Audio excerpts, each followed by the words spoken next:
नमस्कार, स्वागत है आपका के न्यूज़ में। मैं हूं आपके साथ विशाल पंडित। सबसे पहले बात करेंगे बिसरा का बदला गया सैंपल। यह कहानी राम की नगरी अयोध्या की, हालांकि इसका कनेक्शन राजधानी लखनऊ से जुड़ा हुआ है। खबर यह है कि अयोध्या मेडिकल कॉलेज के कर्मी प्रभुनाथ का पोस्टमार्टम हाउस में बिसरा का सैंपल बदल दिया गया। लखनऊ के केजीएमयू के पोस्टमार्टम हाउस में यह खेल हुआ।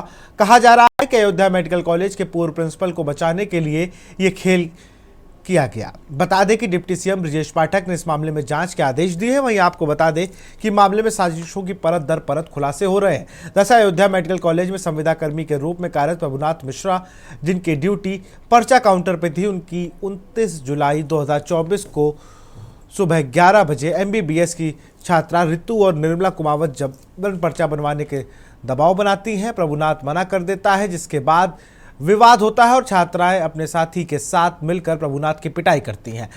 पुलिस की मदद से वह किसी तरह बच के निकलते हैं। मामला कॉलेज के प्राचार्य डॉक्टर ज्ञानेंद्र कुमार तक पहुंचता है। इसके बाद 8 दिनों तक डॉक्टर ज्ञानेंद्र प्रभुनाथ को अपने केबिन में बुलाकर गालियां देते हैं, मारते पीटते हैं और फर्जी केस में फंसाने की धमकी देते हैं। 7 अगस्त को डॉक्टर ज्ञानेंद्र प्रभुनाथ से कहते हैं कि अगर सबके सामने माफी नहीं मांगी तो SC/ST केस में जेल भिजवा दूंगा। तनाव में प्रभुनाथ जहर खा लेते हैं और घर पर जाकर परिजनों को पूरी सच्चाई बताते हैं। गंभीर हालत में परिजन उन्हें फिर से अयोध्या मेडिकल कॉलेज इलाज के लिए ले जाते हैं। डॉक्टर ज्ञानेंद्र कुमार द्वारा प्रभुनाथ को अल्कोहलिक लिखवाया जाता है, जबकि वह शराब नहीं पीते थे। रात 8 बजे भर्ती किए जाने के बाद उनकी हालत बिगड़ती है। परिजन बार बार डिस्चार्ज की मांग करते हैं, लेकिन सुबह तक का बहाना बनाया जाता है। अगले दिन परिजन उन्हें लखनऊ के लोहिया अस्पताल ले जाते हैं, जहां उनकी मृत्यु हो जाती है।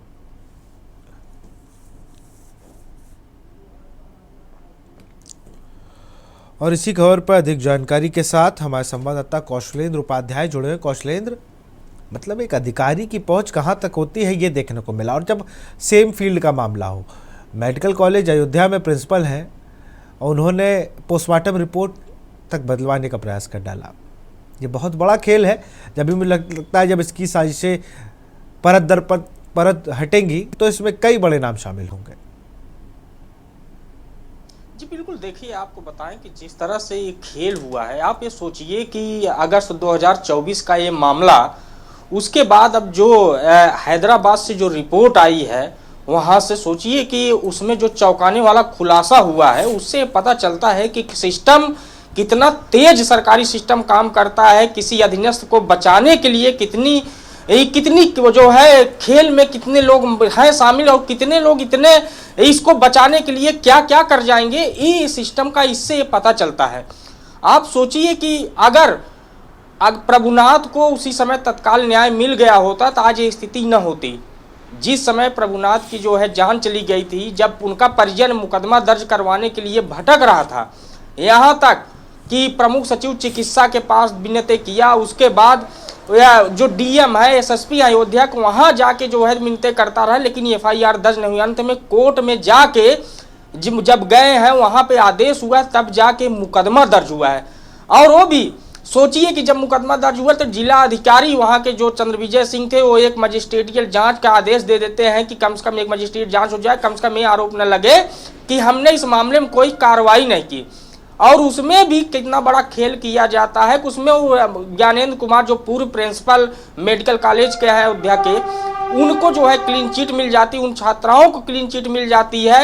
और जो जांच होती है उसमें उन लोगों को बुलाया भी नहीं जाता है कि उनका बयान लिया गया हो या उनके परिजनों को बुलाया गया हो प्रभुनाथ के कि हाँ कि अगर बेटे ने जाके परिवार से रो के बताया कि ये हाल हुआ है, वहाँ मुझे पीटा गया, कई दिनों से प्रताड़ित किया जा रहा है और मेरे ऊपर जो है जबरन SC/ST का मुकदमा दर्ज करवाने के लिए कहा जाए। एक संविदा कर्मचारी को कितना प्रताड़ित किया गया है, उससे इस बात का जो है आप उसी समय अंदाजा लगा सकते हो कि उस समय क्या हुआ होगा।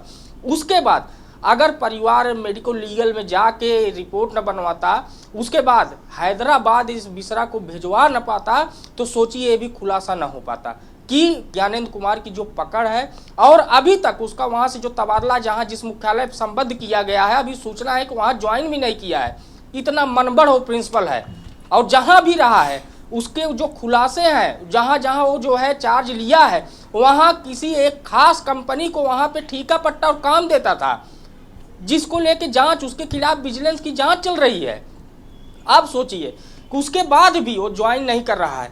और जो रिपोर्ट आई हैदराबाद से, ये तो एकदम चौंकाने वाली बात हो गई। और जब परिवार के लोग जाके डिप्टी सीएम ब्रजेश पाठक से मिलते हैं कि सोचिए कि अयोध्या में जो हुआ तो हुआ, केजीएमयू में जो बिसरा था वो पाठ ही बदल दिया गया, किसी दूसरे के अंक का पाठ भेज दिया गया। जब वहाँ के माँ बाप से ब्लड के जो है सिंपल से मिलान किया गया, सोचिए डीएनए ही नहीं मैच हुआ, कितना बड़ा खेल हुआ होगा।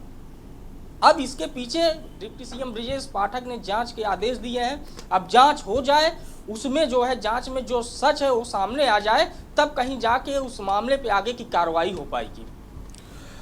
जैसा कि आपने बताया, जो ये डॉक्टर साहब हैं, जो प्रोफेसर हैं, जो भी हैं, ये प्रधानाचार्य हैं, ये मनबड़ हैं, ये अपने हिसाब से ही चीज़ें करते हैं। क्योंकि इससे पूर्व जब ये खबर आई थी तो उनका ट्रांसफ़र हुआ, वहाँ चार्ज नहीं लिए हैं। इससे पहले मुझे लगता है किसी बंगले अंगले को लेकर भी काफ़ी चर्चा में थे कि बंगला कब जाया है, बंगला नहीं खाली कर रहे हैं, तमाम चीज़ें हैं कौशलेंद्र से। कौशलेंद्र जी बिल्कुल, अभी तक जो वहाँ अयोध्या में प्रिंसिपल जब थे, जो इनको बंगला, जो इनको आवास मिला, तो अभी तक वो आवास भी खाली नहीं किए हैं। क्योंकि जहाँ जिसको चार्ज मिला है, अभी तक वो प्रिंसिपल उस आवास में नहीं जा पाया है। ये भी मामला आया है। और कौन कंपनियां हैं जिनको इन्होंने काम दिया था, उसमें करीब करोड़ों का खेल हुआ है, जिसकी विजिलेंस जांच कर रही है, खुली जांच होने वाली है।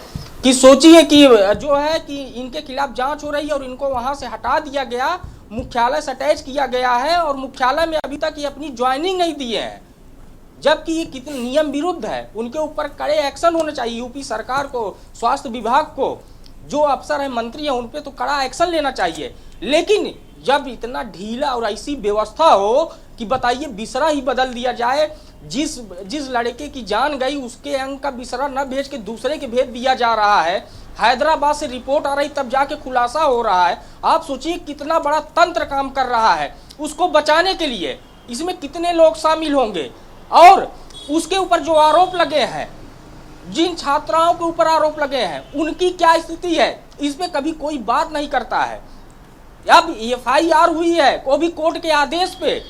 क्या उस समय तत्काल में एफआईआर नहीं हो सकती थी? लेकिन क्योंकि उसकी इतनी पकड़, इतनी पहुंच इतनी मजबूत है, वो यूपी सरकार को भी अपने ठेंगे पे रख दिया है, उस नियम कानून की पूरी धज्जी उड़ा दिया है। लेकिन उसको फर्क कुछ नहीं पड़ रहा है, क्योंकि उस पर एक्शन नहीं। उसको पता है कि जब इतना बड़ा वो खेल कर सकता है कि बिसरा ही बदलवा सकता है, तो सोचिए को कितना बड़ा नेटवर्क है उसका होगा। बिल्कुल, और ये देखना होगा कि अब जब इस पर कार्रवाई होती, जांच होती, तो क्या कार्रवाई होगी। बहुत बहुत शुक्रिया आपका तमाम जानकारी के लिए।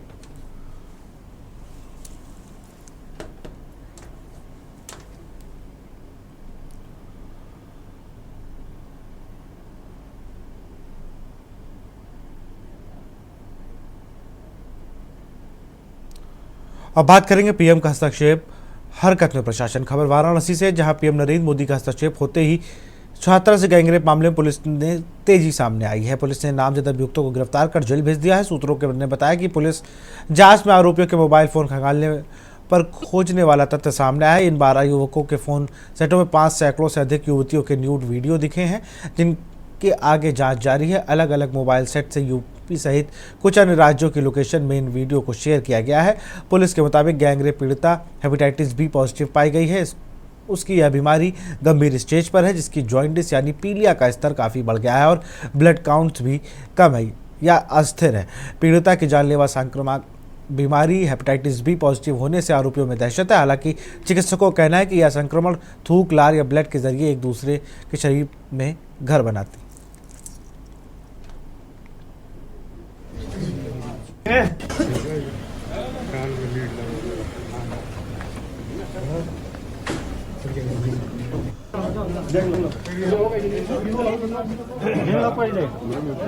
पहले गिन ले पूरे गिन लो।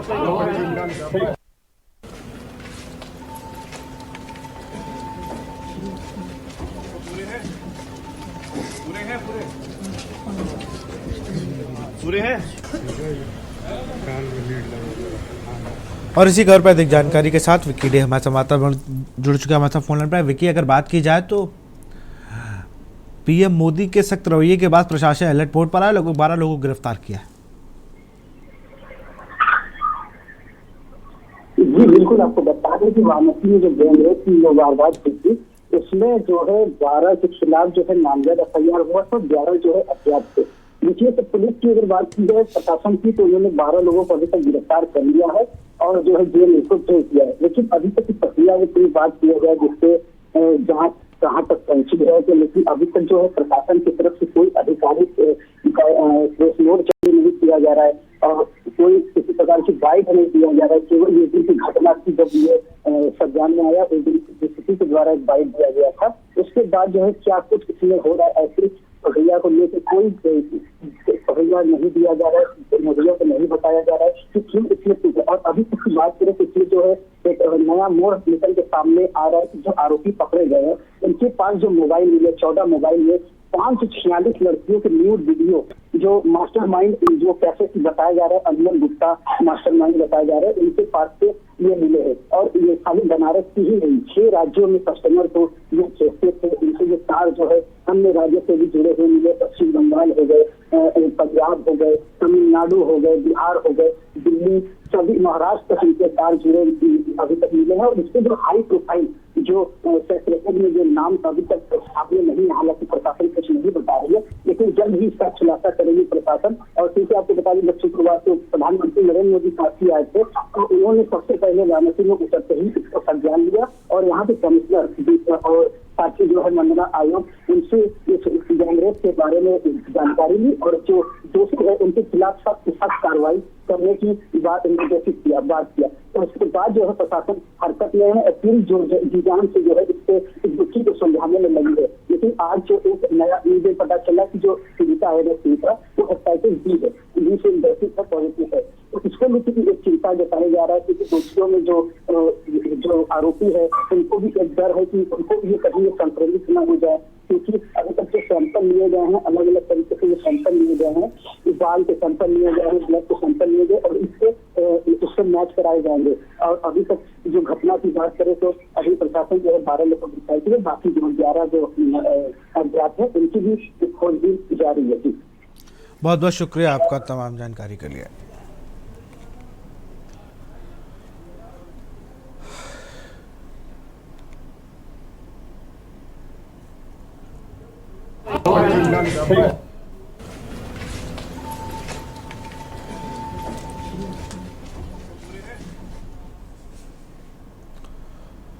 बात करेंगे दरगाह किसकी, भूमि पर विवाद। नया वक्फ कानून लागू हो जाने के बाद वक्फ की संपत्तियों को लेकर संभल प्रशासन ने बड़ा खुलासा किया है। साथ ही दावा किया है कि यह दरगाह वक्फ संपत्ति पर नहीं बनाई गई है बल्कि यह सरकारी जमीन है। साथ ही इस दरगाह में संदिग्ध गतिविधियां संचालित करने की बात कही जा रही है। बहरहाल अब जांच के बाद सामने आएगा कि दरगाह किसकी भूमि पर बनी है। वहीं प्रशासन का कहना है कि प्रथम दृष्टया दस्तावेजों में वक्फ जमीन में पुष्टि नहीं है। यदि जमीन सरकारी में पाई गई तो बड़ी कार्रवाई की जाएगी।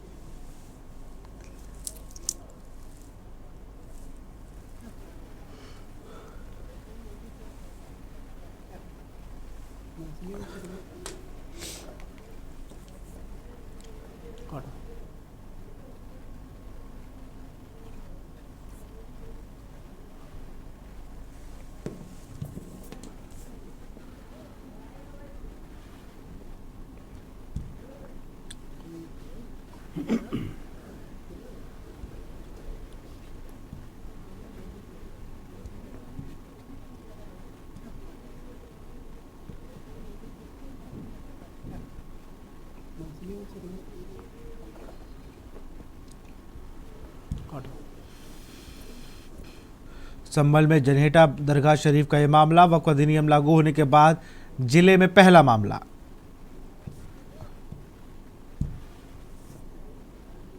और इसी खबर पर अधिक जानकारी के साथ हमारे संवाददाता रईस अलवी फोन लाइन पर जुड़ चुके हैं। रईस, एक सरकारी जमीन पर कब्जे और अवैध वसूली का आरोप है। संभल में जनेटा दरगाह शरीफ पर विवाद हुआ है। बिल्कुल, देखिए मैं आपको बताऊंगा आपके लिए जिस तरह से संबल में नया कानून बिल जो पास हुआ है और अभी लागू भी नहीं किया गया है पूरी तरह से, उसको लेकर लगातार संबल में जो है घमासान मचा हुआ है और सरकारी संपत्ति हो या बक्की संपत्ति हो, उसको लेकर बड़ी एक चर्चा का विषय बना हुआ है। इसी क्रम में संबल के चंदोसी क्षेत्र के अंतर्गत जनेटा गाँव का है, जहाँ पर वर्षों पुरानी एक मजार है वहाँ पर, और उसमें जो है वक्फ की संपत्ति पर बना हुआ है। लेकिन कुछ लोगों का आरोप यह है कि ये सरकारी संपत्ति पर जो है दरगाह बनी हुई है और ये बुरी तरह से गलत है, जिसको जो है खारिज करने की मांग की है और दरगाह हटाने की मांग की है, क्योंकि सरकारी संपत्ति पर दरगाह नहीं बना सकते। अगर बक्की संपत्ति है तो बक्की संपत्ति है तो बक्की संपत्ति दिखाएं, लेकिन इस प्रकार के कोई कागजात अगर मांगे हैं तो अभी तक जो है पेश नहीं किए हैं, क्योंकि मौके पर जो तहसीलदार एसडीएम की टीम पहुंची है और जांच पड़ताल कर रही है। जांच के आधार पर पता चलेगा कि आखिरकार आगे की सच्चाई क्या है और किस तरह से जो है बक्की संपत्ति है या ये सरकारी संपत्ति है, ये जांच के विषय है। जी बहुत बहुत शुक्रिया आपका तमाम जानकारी के लिए।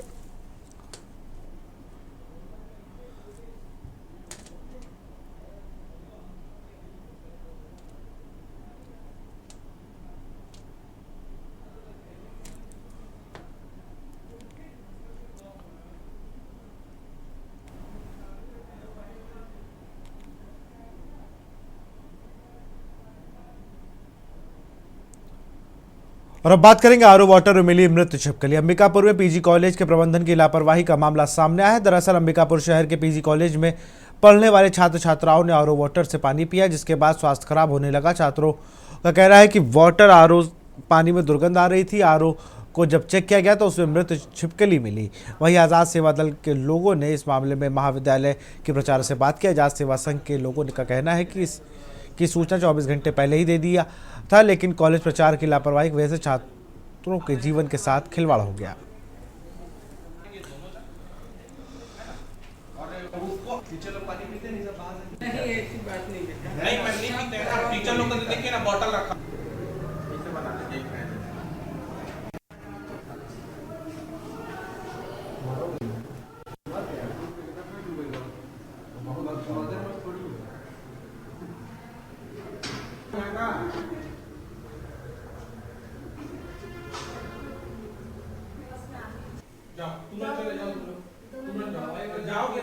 जी अभी मैं जैसे कॉलेज आया सवेरे तो मैं पानी पीने के लिए गया फ़िल्टर के पास, तो वहाँ जो फ़िल्टर में पानी आ रहा था वो बहुत ही गंदा था। उसमें बहुत एकदम बदबू आ रहा था उसमें। तो ऐसे में ठंडा पानी आ रहा था तो मैंने पी लिया। तो अभी पीने के बाद थोड़ा अजीब सा लग रहा है, पेट में एकदम से वो उल्टी होने जैसे लग रहा है, मुँह में लार ऐसे आना शुरू हो चुकी है। यहाँ का प्रबंधन या किसी और को दिए हैं? जी इसके बारे में मैं जैसे कि मैं पानी पिया तो उसके बारे में भैया लोग के सब बात करा कि वो भैया इधर पानी बहुत गंदा आ रहा है, एकदम से स्मेल कर रहा है। देखिए, वाटर आरओ की समस्या पीजी कॉलेज में आज काफ़ी समय से बनी हुई है, जिसकी सूचना हम लगातार महाविद्यालय प्रबंधक को देते आ रहे हैं। अभी मुझे कल ही एक छात्र से सूचना मिली कि इस वाटर आरओ में छिपकली मरी हुई है, और उसके बाद हमने महाविद्यालय प्रबंधक को, प्राचार्य महोदया को तत्काल रूप से कॉल के माध्यम से सूचना भी दिया।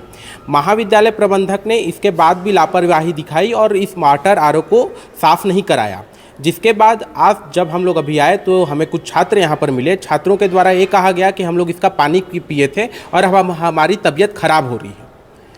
तो यहाँ पर साफ जाहिर होता है कि महाविद्यालय प्रबंधक कितनी लापरवाही कर रहा है और छात्रों के साथ कितनी लापरवाही कर रहा है। मैंने अभी छात्र नेताओं से छात्रों की समस्या सुनी है और मैंने उस पर निर्णय लिया है कि उसको साफ सफाई करवा दिया जाएगा, और जो बच्चे इससे प्रभावित हुए हैं उसको मैं हॉस्पिटल भेज दी हूँ।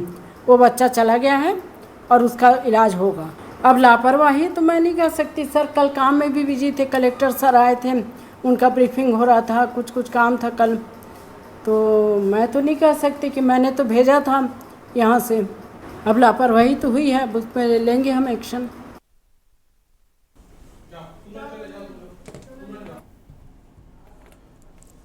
और इसी खबर पर अधिक जानकारी के साथ विकास गुप्ता हमारे साथ फोन लाइन पर जुड़े हुए। विकास, अगर बात की जाए तो बहुत ही गंभीर मामला है ये, जिस तरीके से एक पीजी कॉलेज में पानी जो आरओ लगा था उसमें मृत छिपकली मिली है।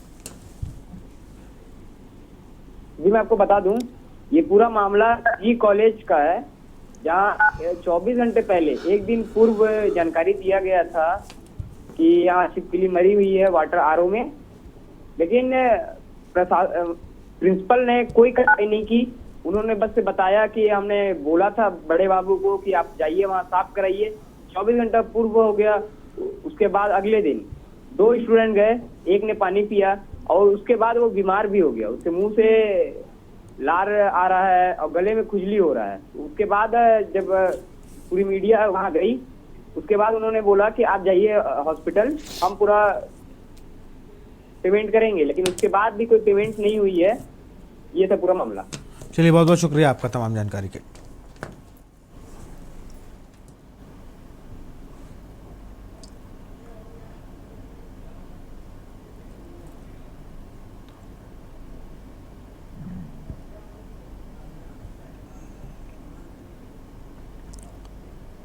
बात करेंगे कब्जा मुक्त अभियान सहभागिता का सम्मान, लेकिन एक छोटी सी ब्रेक के बाद।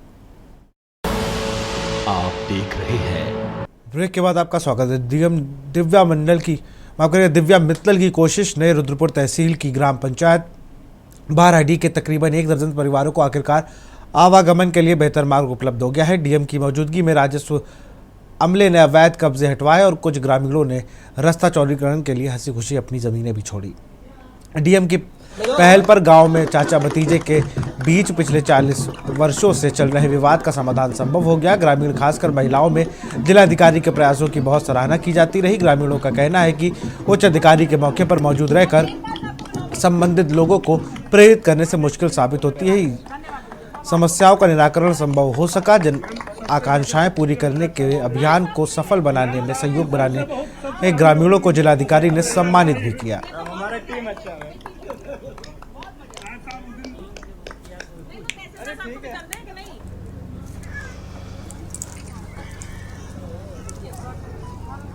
बाराडीहा गांव में है, जहां पे लोगों ने अपने अपने कब्जे हटाकर कई जगह अपनी जमीनें देकर भी साथ के लोगों को रास्ता दिया। लोगों का ये 40 साल पुराना विवाद है जो न्यायालयों में भी चल रहा था और इन्होंने आपसी समझौते से हमारी तहसील की सक्रियता से इसको आज हल कराया और कई लोगों को पहली बार रास्ता मिला।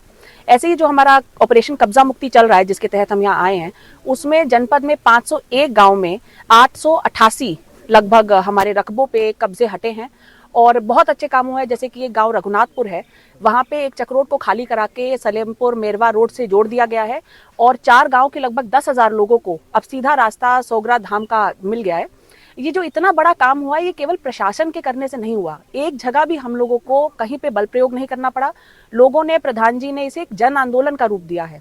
जब लोगों ने देखा कि निष्पक्षता से तहसील अपना काम कर रही है, तो लोगों ने स्वयं अपने हाथों से अपने कब्जे हटाए हैं, लोगों को रास्ते दिए हैं, चक्रोडों पे स्वयं ट्रैक्टर चला के अपनी खड़ी फसलों को जोता है। तो ये देख करके मुझे लगता है कि इस ऑपरेशन की सफलता से मैं स्वयं लोगों की अच्छाई को, भाईचारे को लेकर और हमारे जनपद और देश की उन्नति को लेकर बहुत ज़्यादा आशान्वित हूँ। ये सतत प्रक्रिया ये चलती रहेगी, परंतु ये जो मिसाल पेश हुई है जनपद देवरिया के लिए एक बहुत बड़ी उपलब्धि है और मेरी आज हनुमान जयंती के अवसर पर प्रभु से कामना है कि सभी लोगों को इसी तरह से अपना आशीर्वाद बनाए रखें और अच्छाई को और इसी तरह से बढ़ावा देते रहें। हर जगह जैसे जहाँ भी जो कब्जे मुक्ति हो। और अब बात करेंगे बिटौली पाकर खिले चेहरे।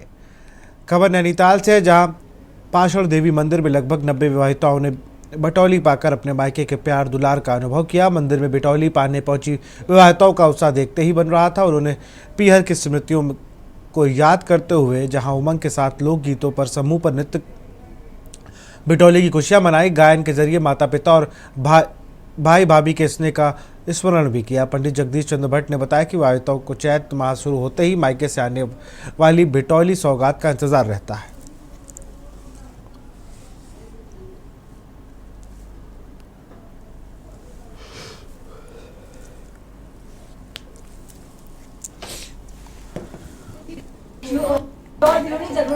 बिटौली का महत्व तो हमारे उत्तराखंड को बताना बिल्कुल आवश्यक नहीं है, क्योंकि हम जानते हैं उत्तराखंड में पूर्व रीति रिवाज के अनुसार चला आ रहा एक लोक पर्व है जिसमें चैत के महीने में और बैसाख के महीने में। चैत के महीने की बिटौली होती है हर उस महिला के लिए जिसका विवाह हो जाता है ना, तो ये बिटौली का महत्व भाई से, मायके से, यानी मैथ से इसका रिलेशन होता है। उसका कॉन्सेप्ट बहुत प्यारा है।